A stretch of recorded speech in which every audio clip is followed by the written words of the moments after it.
Welcome to YSN again. Oh, sorry. Welcome into Coach's Corner, Episode 2. Tony Foster for the East Palestine edition of the YSN Coach's Corner. Tony, rough start to the year, 55-0 loss to Malvern. Talk to me about the good, the bad, and the ugly as it refers to Week 1. Rough start. That's an understatement on that one. Good team. Yeah, well, I watched them on film. I was I was impressed. I mean, they were solid all the way around. They had size, they had speed, they had experience looking at the roster. And sure enough, the film didn't lie. They were good. I mean, they were a solid team. And I was talking to their coaches afterwards, and I said, "Man, you guys." A lot of schools our size were hiding and covering up some positions and trying to make do. And I said, "You guys don't have any holes. I mean, they've got a solid team." Is that a team potentially could be dangerous down the stretch in the state of Ohio? I think they could be.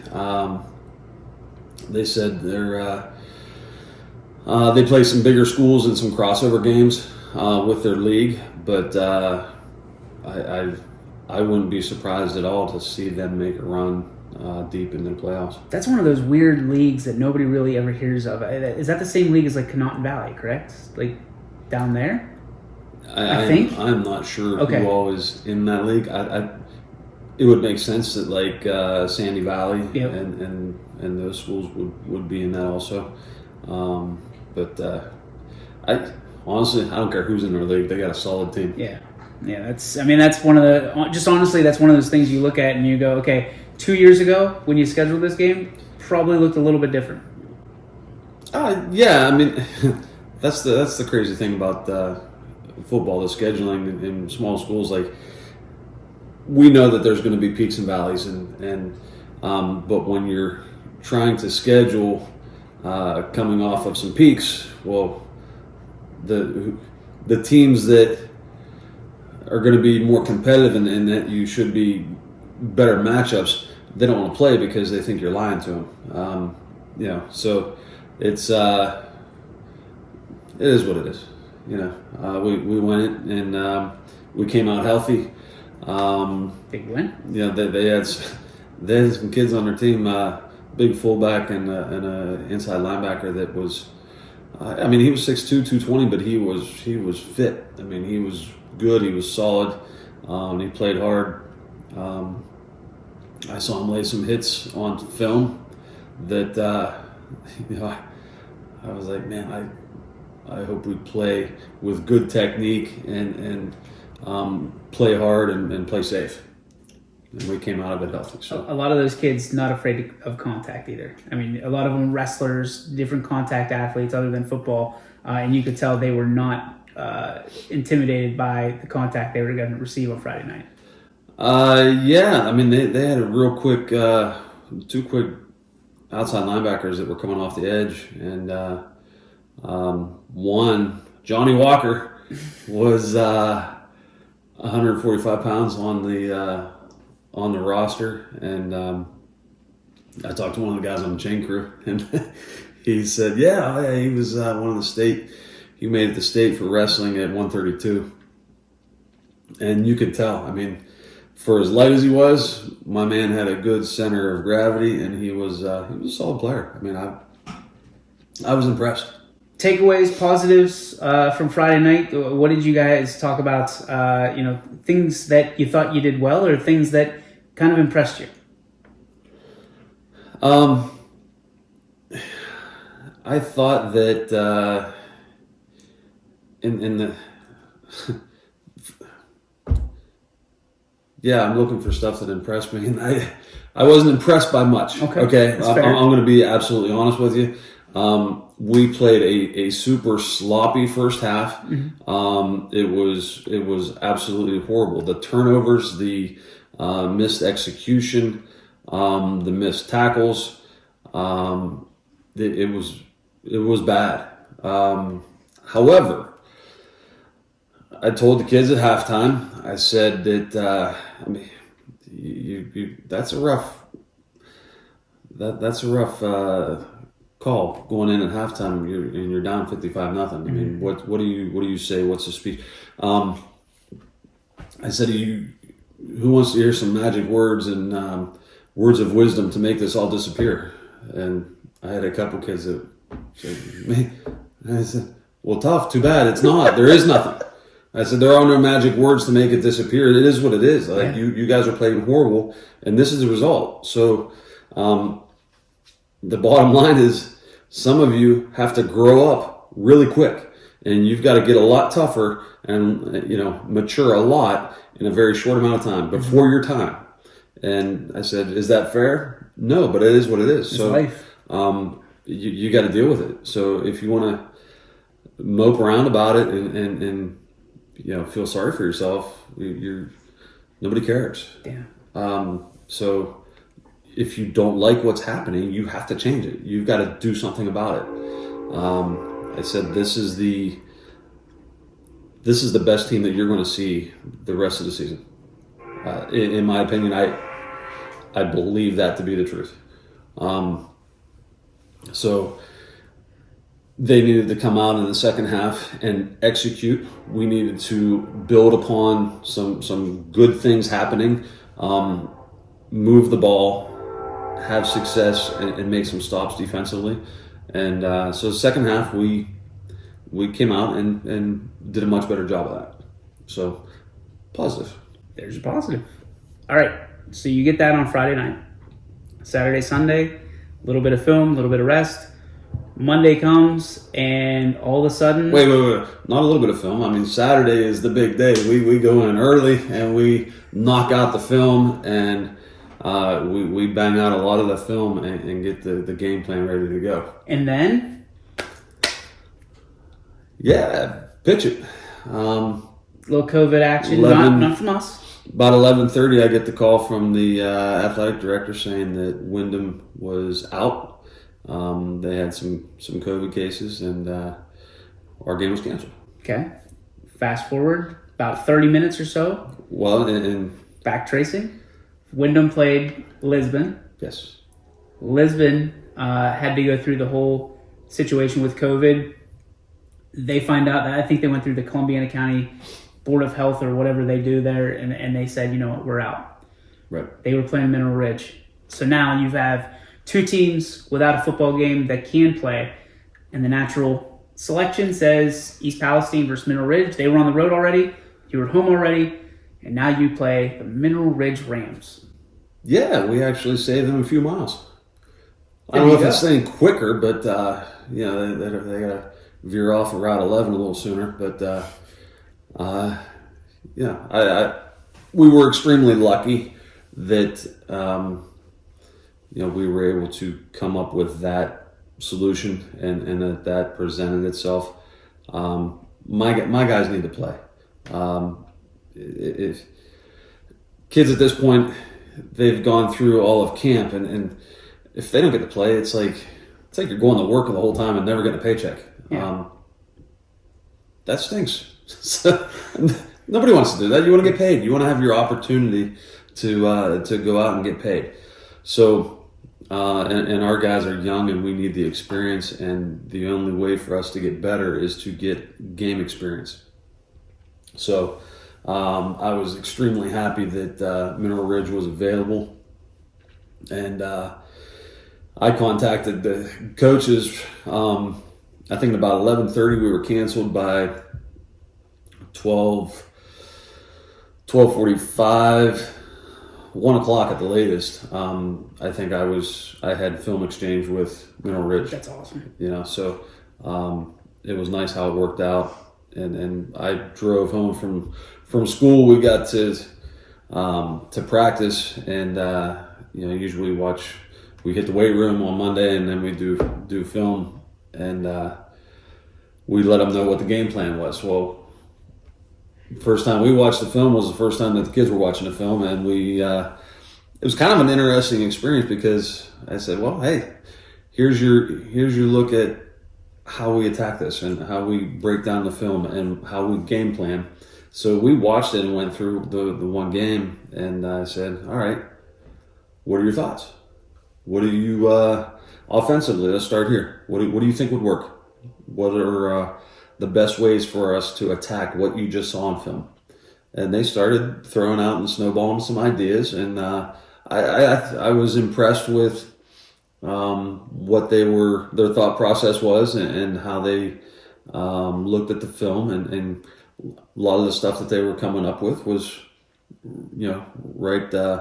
right in line with what we were going to say, and what we talked about. And then defensively, we did the same thing, and some of them they threw out some ideas. I'm like, I don't know that we're going to go that far. But annexation of Puerto Rico, did that come up? No, it did not. It did not. Some of them, I think they're too young for that. That's true. They have no idea what that is. Is that a new way of teaching? I mean, if something like that, can you grow from that? Can you build that into your repertoire for them to essentially move forward? And hey, this might be a new way of teaching these kids and telling you what they think they should run. Yes. Okay. I was worried for the no right there. I'm not going to lie to you. No, yeah, absolutely you can. But the timing of it.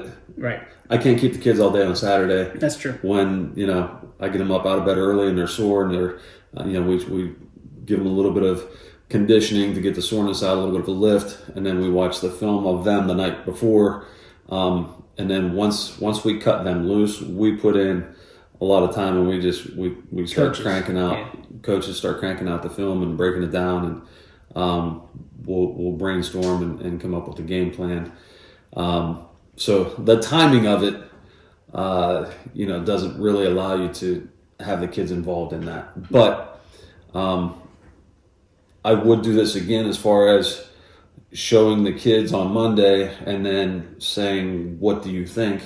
If they come up with something different than what we present, absolutely, we'll think about it. And the nice thing about it is when it's their idea, they take ownership. Yeah. And hey, this isn't working. Well, crap, it's your idea, man.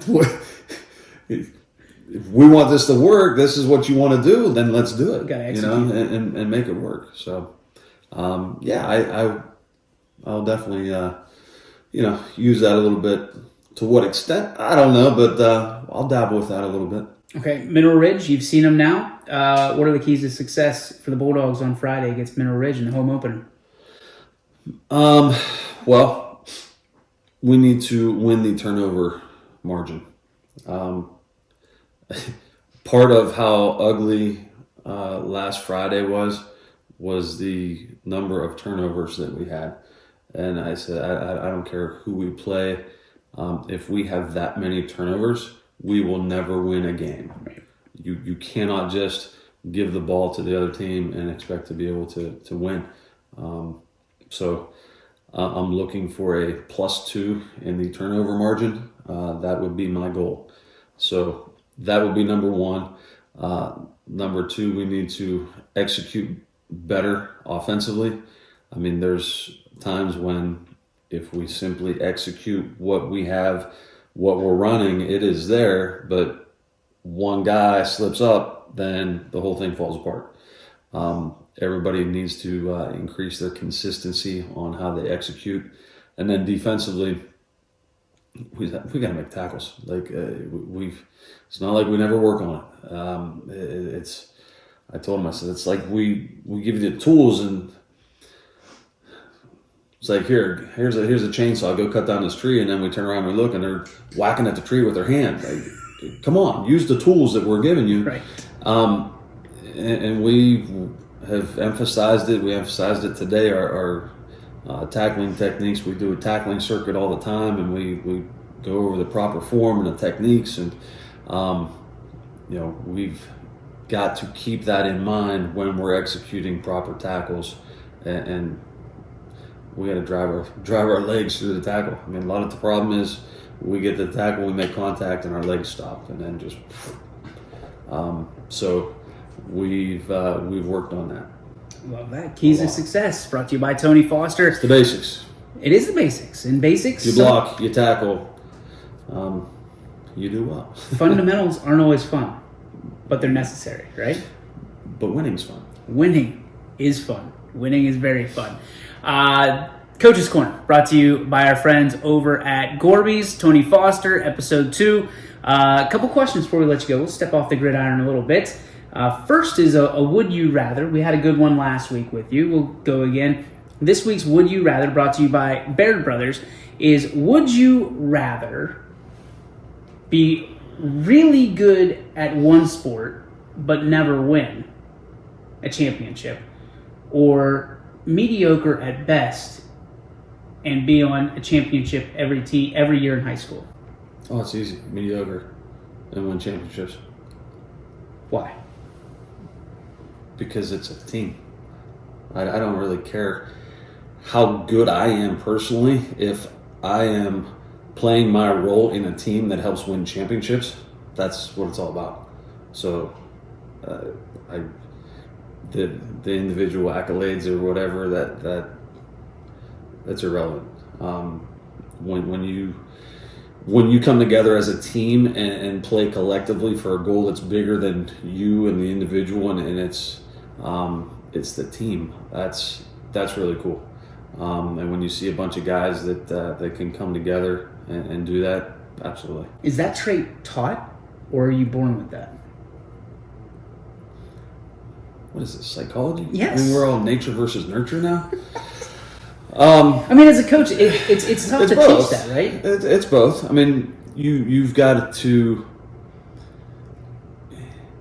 Some kids never see it, so they don't know what it is. But the ones that have tasted it a little bit, now all of a sudden they've.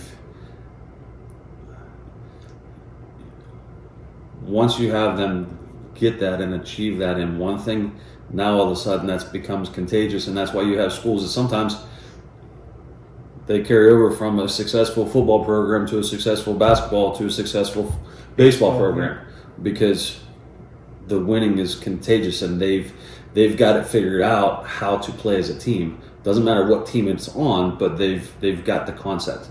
And other schools may have all the talent in the world, but they can't put it together because they don't. When you're playing as individuals, you're not as strong, and you're not going to win the championships. I like it. All right, final question for you. Last night, Dub's the first time both daughters have been on the same floor at the same time on the volleyball court. What was that like for you as a dad? What was that like for you as a coach? Well, as a dad, it was nice to see them out there and to see how they interacted. This is the good stuff. The coach stuff is coming on the back end. It was nice to see how Sophia, the oldest, how she tried to make sure she settled the nerves of her younger sister, just messing with her a little bit before she served, and it was effective. I mean, I think she calmed her down, and it was nice to see that. From the other side, that gives me. I'm going to cheer. All right, I'm going to be cheering. All right, I'm go Bulldogs, but I will be the most critical of my own daughters. So now I'm doubly as critical because I've got two of them out there, and they lost in 3 sets. So there was some stuff that I was critical on that. I try to take it easy and point out some of the good stuff, but I can't pass up some of the coaching points. Not that I'm a volleyball coach, I just, You're a fierce competitor, though. Yeah. But Sophia is not really, like, we've seen her after games. She's not really like you. Like, she's not ready to go break down film. Is Cece more like you, or is Sophia? In that regard. Well, Sophia stayed up last night and watched the game on Huddle. So she was evaluating and looking at stuff on Huddle and on film. So that's good. I mean, I love that. Cece, I don't know if she is quite there yet, but Hey, they've got a young team. They're going to get better. In my limited knowledge of volleyball, I point out a couple things that they can improve on. whether they take that or not, I don't know. Have they said, "Hey, Dad, meet us on the court"? Yet? Has that ever come to be? Well, interesting enough, all right. During the initial shutdown in COVID, we've got a barn across the way that had pretty much was emptied out of hay. So the entire hay mile had no hay on it. So I put a full size volleyball net up, and we would go over there in the evenings and we would play, and it would be those two against me. Did you win? Of course I did. Well, maybe you should put a ping pong table there next time. And I'd win that too. Champ right here. That's going to do it for this edition of Coach's Corner. Thanks for tuning in. Thank you, as always, my friend, for inviting me into your lovely house. I'll thank your wife after this breaks. But that's going to do it till next week. We'll see you next time. Go Bulldogs.